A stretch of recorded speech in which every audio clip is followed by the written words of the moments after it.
Hari ini saya akan menyampaikan firman Tuhan yang diambil dari Kitab Bilangan 11 ya.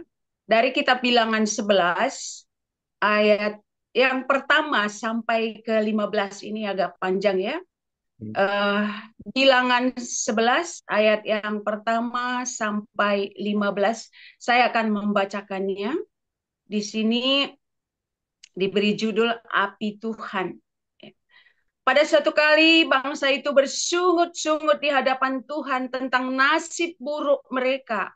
Dan ketika Tuhan mendengarnya, bangkitlah murkanya, kemudian menyalalah api Tuhan di antara mereka dan merajalela di tepi tempat perkemahan. Lalu berteriaklah bangsa itu kepada Musa, dan Musa berdoa kepada Tuhan, maka padamlah api itu. Sebab itu orang menamai tempat itu Tabera, karena telah menyala api Tuhan di antara mereka. Tuhan berjanji memberi daging. Orang-orang bajingan yang ada di antara mereka kemasukan nafsu rakus. Dan orang Israel pun menangislah pula serta berkata, siapakah yang akan memberi kita makan daging? Kita teringat kepada ikan yang kita makan di Mesir dengan tidak bayar apa-apa, kepada mentimun dan semangka, bawang prei, bawang merah dan bawang putih. Tetapi sekarang kita kurus kering, tidak ada sesuatu apapun kecuali mana ini saja yang kita lihat. Adapun mana itu seperti ketumbar dan kelihatannya seperti damar bedolah. Bangsa itu berlari kian kemari untuk memungutnya, lalu menggilingnya dengan batu kilangan, atau menumbuknya dalam lumpang. Mereka memasaknya dalam periuk dan membuatnya menjadi roti bundar. Rasanya seperti rasa penganan yang digoreng. Dan apabila embun turun di tempat perkemahan pada waktu malam, maka turunlah juga manna di situ. Ketika Musa mendengar bangsa itu, yaitu orang-orang dari setiap kaum menangis di depan pintu kemahnya, bangkitlah murka Tuhan dengan sangat, dan hal itu dipandang jahat oleh Musa. Lalu berkatalah Musa kepada Tuhan, mengapa kau perlakukan hambamu ini dengan buruk? Dan mengapa aku tidak mendapat kasih karunia di matamu, sehingga engkau membebankan kepadaku tanggung jawab atas seluruh bangsa ini?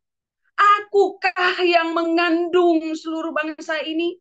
Atau akukah yang melahirkannya? Sehingga engkau berkata kepadaku, pangkulah dia seperti pak pengasuh memangku anak yang menyusu. Berjalan ke tanah yang kau janjikan dengan bersumpah kepada nenek moyangnya. Dari manakah aku mengambil daging untuk diberikan kepada seluruh bangsa ini? Sebab mereka menangis kepadaku dengan berkata, berilah kami daging untuk dimakan. Aku seorang diri tidak dapat memikul tanggung jawab atas seluruh bangsa ini, sebab terlalu berat bagiku. Jika engkau berlaku demikian kepadaku, sebaiknya engkau membunuh aku saja. Jika aku mendapat kasih karunia di matamu, supaya aku tidak harus melihat celakaku. Sampai sedemikian firman Tuhan pada pagi hari ini. Kita tentunya sudah biasa mendengar firman Tuhan ini, bagaimana bangsa pilihan Tuhan itu sendiri, bangsa Israel yang bisanya cuma bersungut-sungut. Makanya di sini saya beri judul atau bisa dikatakan tema, mengeluh atau mengucap syukur. Ya, ada dua pilihan, mengeluh atau mengucap syukur.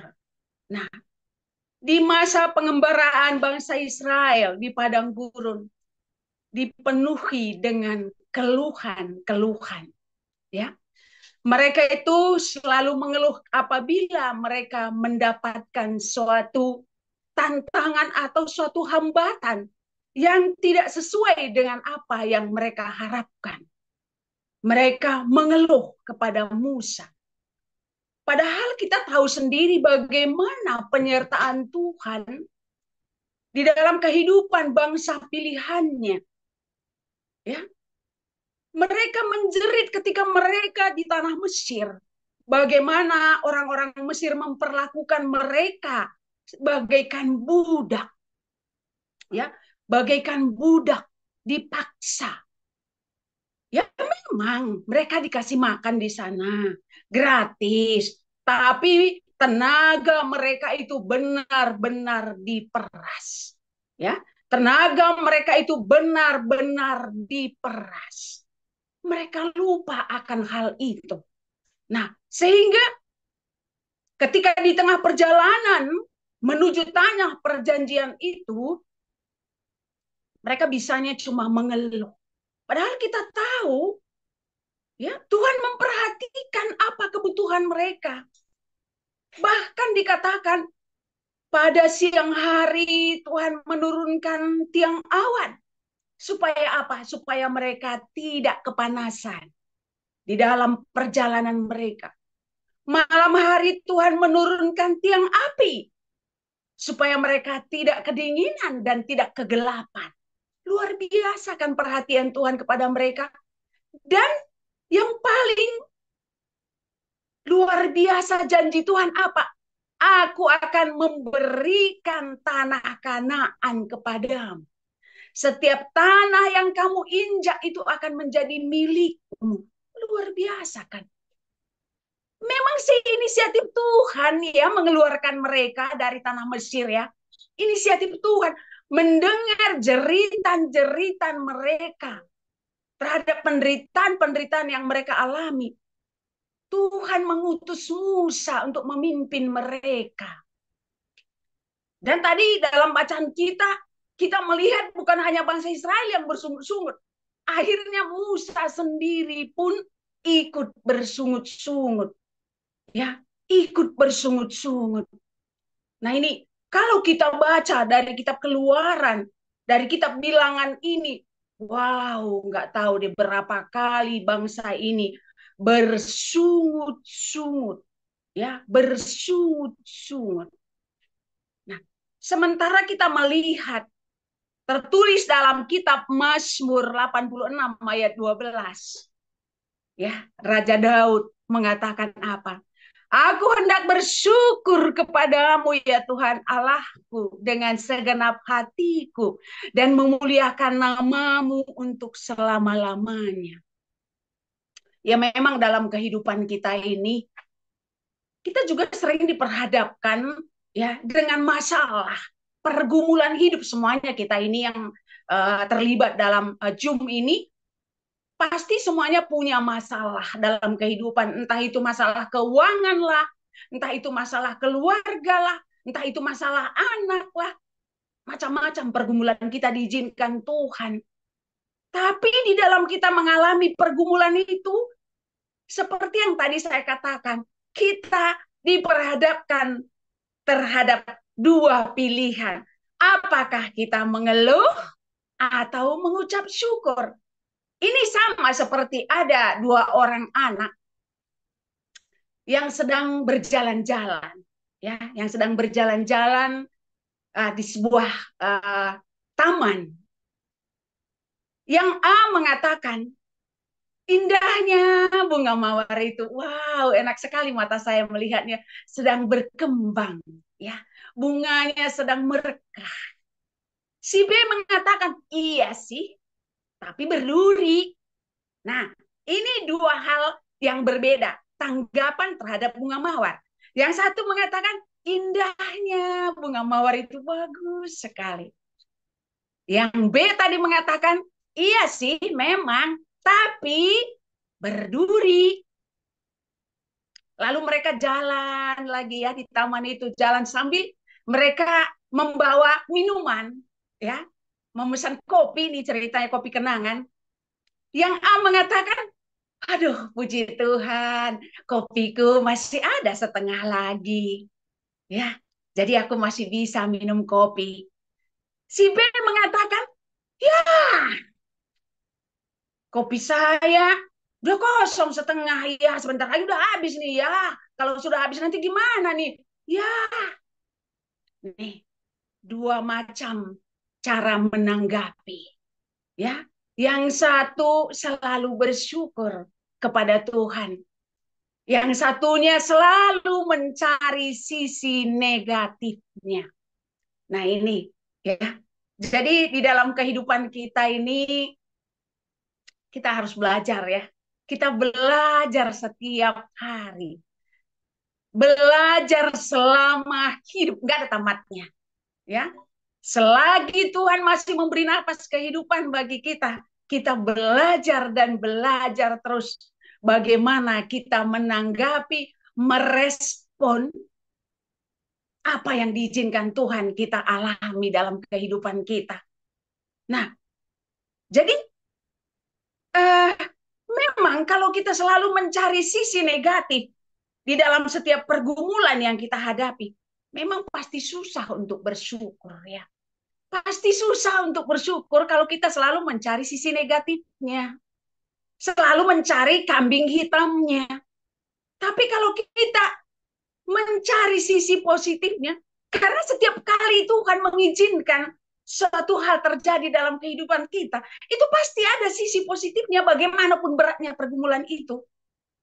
Sekarang sebagai contoh, kita mengalami pandemi 1,5 tahun ya, hampir 2 tahun ya.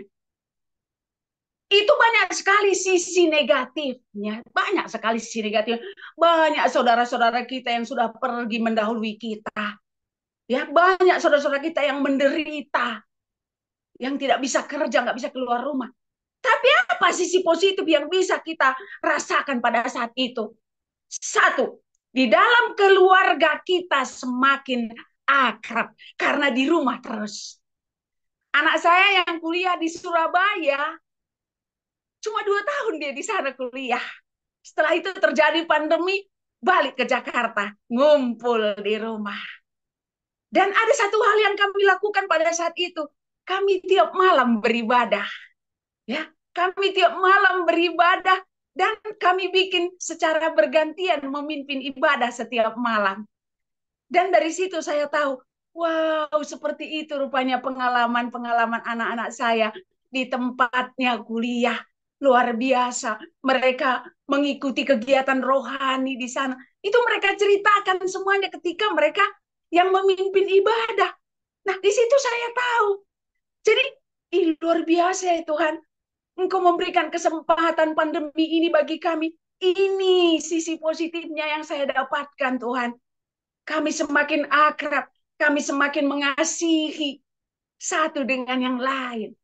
Nah, jadi pergumulan apapun yang kita alami, mari kita cari selalu sisi positifnya.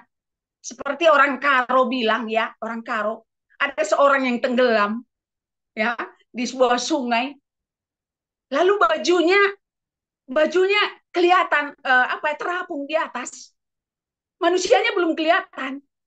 Apa dibilang orang Karo? Untungnya bajunya masih dapat.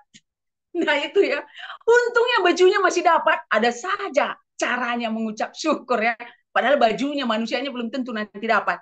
Untung bajunya masih dapat. Nah ini ya, ini istilah orang Karo, masih ada selalu untungnya. Nah jadi demikian pun kita di dalam kehidupan kita. Sekarang mari kita selidiki kira-kira apa sih yang menjadi penyebab orang-orang Israel ini gampang sekali bersungut-sungut, gampang sekali mengeluh.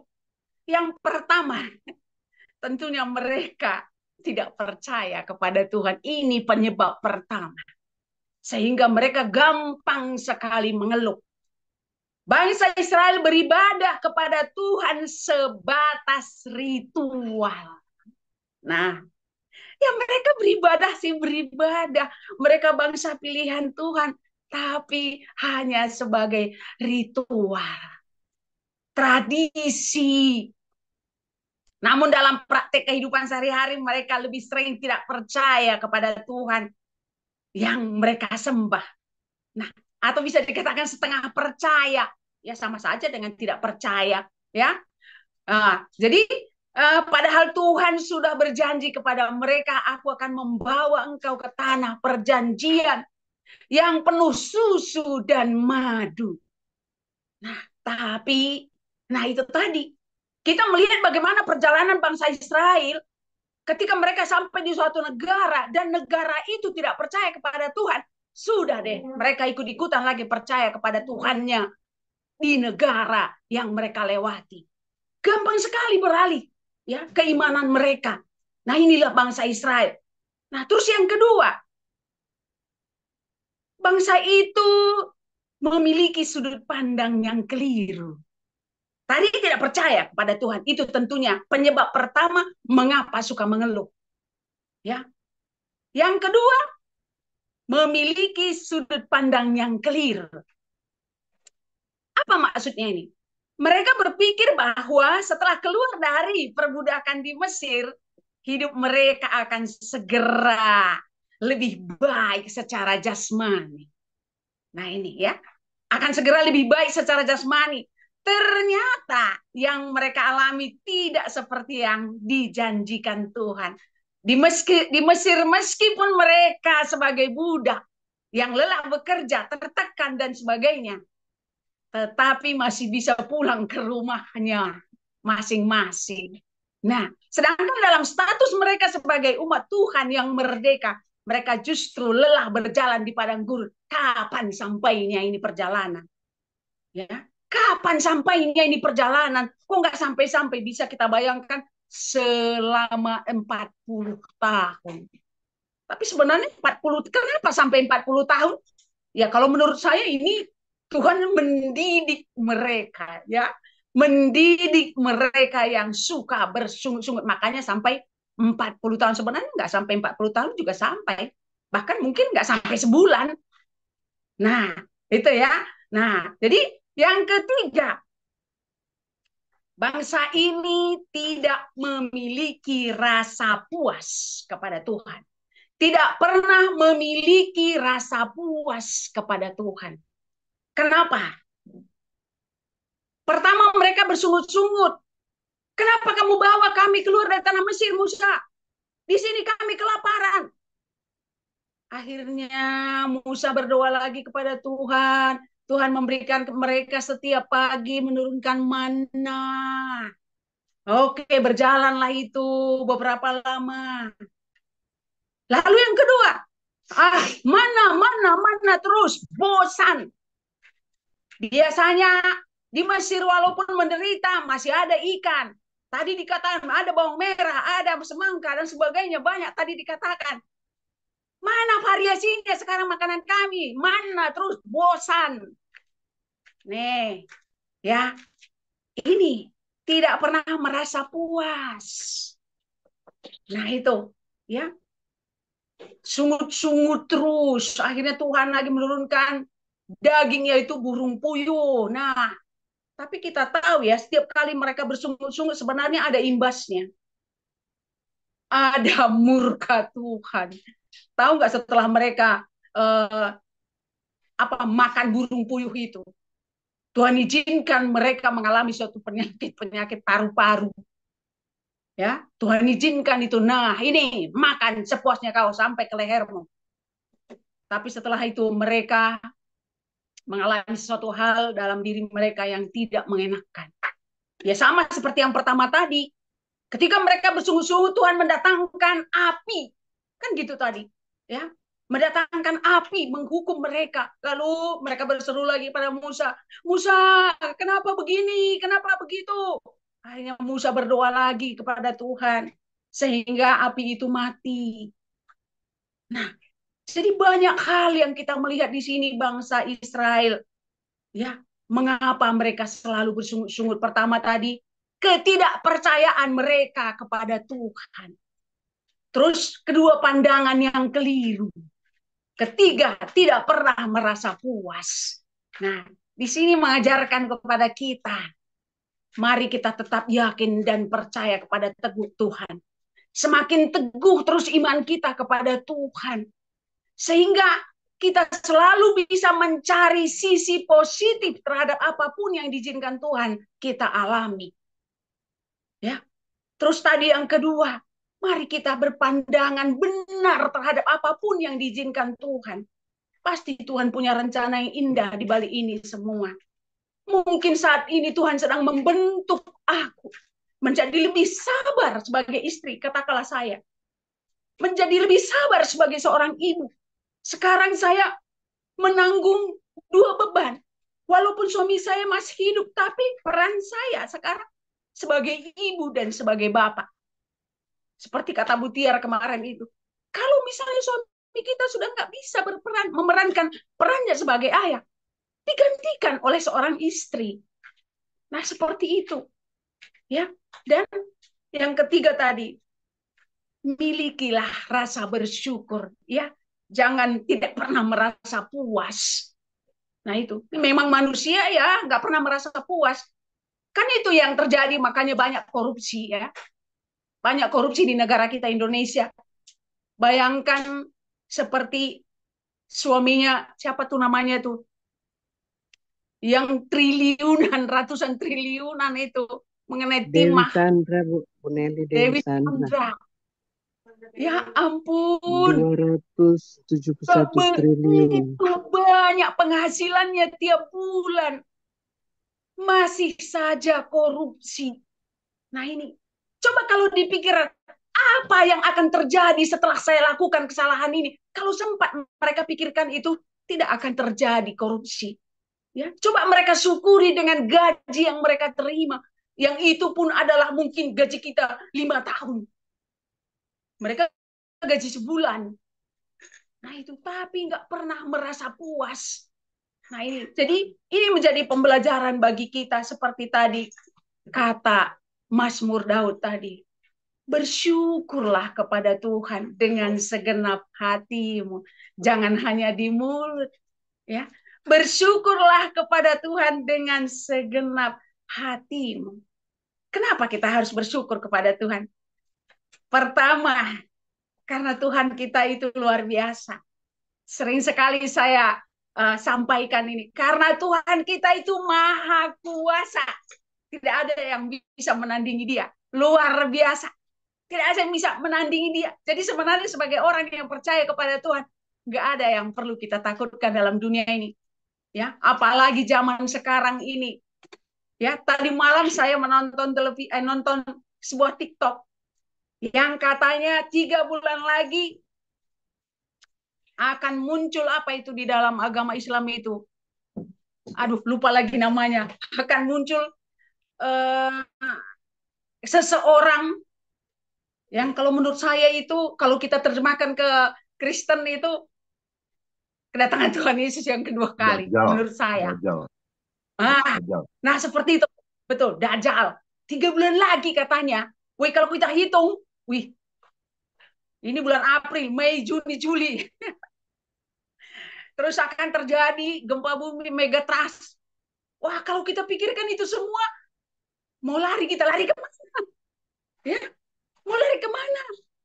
Nah itu, ya nggak ada tempat kita lari. Tapi kita bersyukur punya Tuhan yang maha kuasa. Terus yang kedua, yang maha tahu. Wih, apa sih yang nggak diketahui oleh Tuhan? Dia adalah sumber dari segala ilmu pengetahuan. Ya, apa yang dia tidak tahu? Oh, dunia ini ciptaannya. Apa yang mau terjadi semuanya dia tahu. Makanya apa yang harus kita lakukan? Berdoa dan berdoa. Ya, apa yang dilakukan Tuhan terhadap kota Niniwe? Tuhan mau menghancurkan kota Niniwe. Tapi karena mereka berdoa dan berpuasa, Tuhan menggagalkan rencananya. Luar biasa kan? Tuhan itu. Dia menggagalkan rencana. Enggak jadi, mereka sudah bertobat semuanya. Nah itu. Ya. Terus yang ketiga, Tuhan itu maha hadir. Dia hadir di tempatnya Pastor P.J. John saat ini. Dia hadir di tempatnya saudara kita yang dari Palu, Bu Lydia Lalang. Weh, dia hadir juga di rumah saya, di rumah kita masing-masing. Maha hadir. Luar biasa kan? Kita bangga punya Tuhan ya. Bangga sekali punya Tuhan yang luar biasa. Jadi banyak sekali alasan-alasan kita untuk mengucap syukur kepada Tuhan ya. Jangan bersungut-sungut seperti bangsa Israel. Ini aja yang bisa saya sampaikan pada pagi hari ini. Terima kasih saudara-saudaraku atas kesempatan ini. Mari kita berdoa.